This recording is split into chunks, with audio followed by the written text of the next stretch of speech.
ഞാൻ ബീന. ഇന്ന് തയ്യാറാക്കാൻ പോകുന്ന റെസിപ്പി മാങ്ങ അച്ചാറാണ്. മാങ്ങ ചെറിയ കഷ്ണങ്ങളാക്കി ഒരു ദിവസം ഉപ്പിട്ട് വെക്കണം. എന്നിട്ട് മാങ്ങ മാത്രം, കുറച്ച് വെള്ളം ഉണ്ടാവും, അത് നമുക്ക് എടുക്കണ്ട. മാങ്ങ മാത്രം എടുത്ത് ഒരു പാത്രത്തിൽ വാഴയില വെച്ച് അത് വാഴയിലയിൽ വെയിലത്ത് വെച്ച് ഒന്ന് വാട്ടി ഒരു ദിവസം ചെറുതായിട്ടൊന്ന് വാട്ടിയെടുത്താൽ മതി.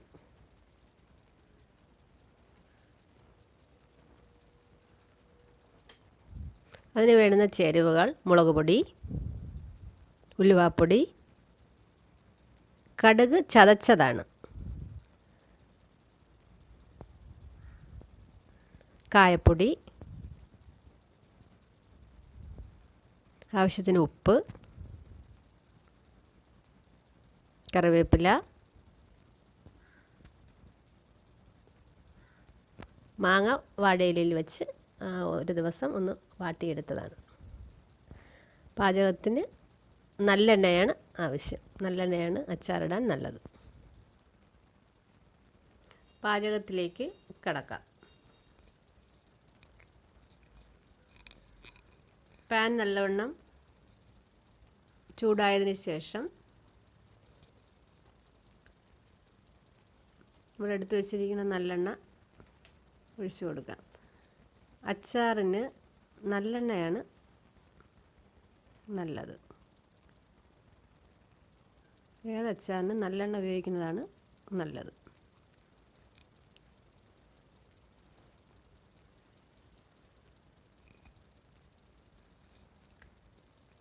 ഞാൻ നേരത്തെ പറയാൻ വിട്ടുപോയി, ഇതിലേക്ക് 2-3 വറ്റൽമുളക് ഇട്ട് കൊടുക്കണം.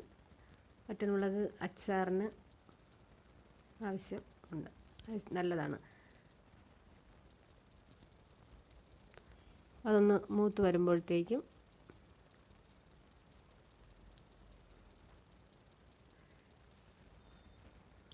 കറിവേപ്പില അച്ചാറിന് കൂടുതൽ ചേർക്കണം, നല്ലതാണ്.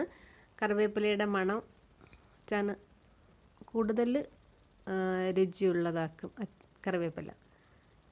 ഇതിലേക്ക് നമ്മൾ കുറച്ച് വെള്ളം ഒഴിച്ചു കൊടുക്കണം. നമ്മൾ മാങ്ങ ഉണക്കി വെച്ച ആ വെള്ളം എടുക്കണ്ട, അല്ലാതെ നമ്മൾ കുറച്ച് വെള്ളം ഒഴിച്ചു കൊടുത്ത് അതിലേക്ക് കാശ്മീരി മുളക് പൊടിയാണ് ചേർക്കേണ്ടത്. കാശ്മീരി മുളക് പൊടിയാകുമ്പോഴത്തേക്കും കൂടുതൽ എരിവ് കാണത്തില്ല, നല്ല കളറ് ഉണ്ടാവും അച്ചാറിന്. അത് 2 സ്പൂൺ കാശ്മീരി മുളക് പൊടിയാണ് നമ്മൾ ഉപയോഗിക്കുന്നത്. ഇതിലേക്ക് നമ്മൾ നേരത്തെ കടുക് ചതച്ച് വയ്ക്കുമ്പോൾ അത് നല്ല ഒരു ടേസ്റ്റാണ് അച്ചാറിന് വരുന്നത്. ആ കടുക് ചതച്ചത് നമുക്കിപ്പോൾ ഇതിലേക്ക് ഇട്ട് കൊടുക്കാം. അതൊരു സ്പൂണിനടുത്ത് ചതച്ച കടുക് ചേർക്കാം. അതൊരു നല്ല ഒരു രുചിയാണ് അച്ചാറിന് കടുക് ചേർക്കും. നമ്മൾ എന്നിട്ട് അതിലേക്ക് കുറച്ച് ഉലുവാപ്പൊടി, ഇതിലേക്ക് ചേർക്കേണ്ട കായം, കട്ടക്കായം നമ്മൾ നല്ലെണ്ണയിലൊന്ന് നല്ലതായിട്ടൊന്ന് ചൂടാക്കിയിട്ട് അതിനെ ഒന്ന് മിക്സിയിൽ പൊടിക്കായം ചേർക്കുന്നതിനെക്കാട്ടിയും കട്ടക്കായമാണ് എപ്പോഴും അച്ചാറിന് നല്ലത്. ഇതൊന്ന് നന്നായിട്ടൊന്ന് ഇളക്കി നന്നായിട്ട് കുറുകി വരുന്നത് വരെ ഒന്ന് തിളപ്പിച്ച് അതിൻ്റെ കായത്തിൻ്റെ പൊടിയും ഈ കടുക് ചതച്ചതും എല്ലാം കൂടെ നന്നായിട്ടൊന്ന് തിളച്ച് കുറുകി വരണം. ഇതിലേക്ക് നമ്മൾ പച്ചവെള്ളം ഒഴിച്ച് നല്ലതായിട്ട് അതിലേക്ക് കുറച്ച് ഉപ്പും കൂടെ ചേർത്ത് ഒന്ന് നന്നായിട്ട് അരപ്പ് നന്നായിട്ടൊന്ന് കുറുകി വരുമ്പോഴത്തേക്കും നന്നായിട്ട് കുറുകണം. നല്ല മണമൊക്കെ വരുന്നുണ്ട്. നല്ല അതിലേക്ക് നമ്മൾ വാട്ടി ഉണക്കണ്ട, ഒന്ന് വാടി വരണം. മാങ്ങയുടെ പച്ച മണമൊക്കെ മാറി വെയിലത്ത് വെച്ചൊന്ന് വാട്ടുമ്പോൾ മാങ്ങ പച്ചയ്ക്ക് കഴിക്കാൻ തന്നെ നല്ല ഒരു ടേസ്റ്റാണ്. അപ്പോൾ ഉപ്പോടുകൂടി കഴിക്കാം. അപ്പോൾ അതിനൊരു പ്രത്യേക ഒരു രുചിയാണ്. നമുക്ക് പെട്ടെന്ന് തയ്യാറാക്കാൻ പറ്റും. കുട്ടികൾക്കൊക്കെ വളരെ ഇഷ്ടപ്പെടും ഈ അച്ചാർ. വേറെ അധികം ചേരുവകളൊന്നും നമുക്ക് ചേർക്കേണ്ടതില്ല.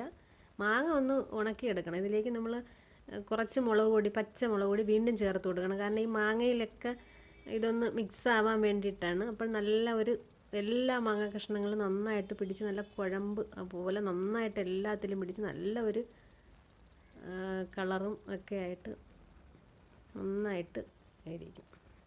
ഇത് ഒത്തിരി ചെറിയ കഷ്ണങ്ങളാക്കാതെ ഇതുപോലെ വലിയ കഷ്ണങ്ങളാക്കി ഇടുന്നതാണ് നല്ലത്.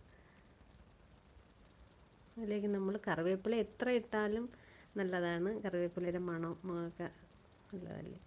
അപ്പോൾ അതും കൂടി ഇട്ടൊന്ന് യോജിപ്പിച്ച് എടുക്കണം.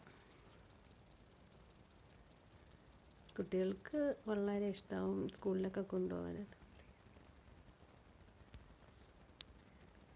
ഇനി നമുക്കിതൊന്ന് സർവിങ് ഡിഷിലേക്ക് മാറ്റാം. എല്ലാവരും ഇത് ഷെയർ ചെയ്യണം, സബ്സ്ക്രൈബ് ചെയ്യണം, സപ്പോർട്ട് ചെയ്യണം. ഇഷ്ടപ്പെട്ടെങ്കിൽ എല്ലാവരും ഇത് വീട്ടിലൊന്ന് ട്രൈ ചെയ്ത് നോക്കണം. മാങ്ങയൊക്കെ ഉള്ള സമയങ്ങളിൽ നമുക്കത് പെട്ടെന്ന് ശരിയാക്കി എടുക്കാൻ പറ്റും.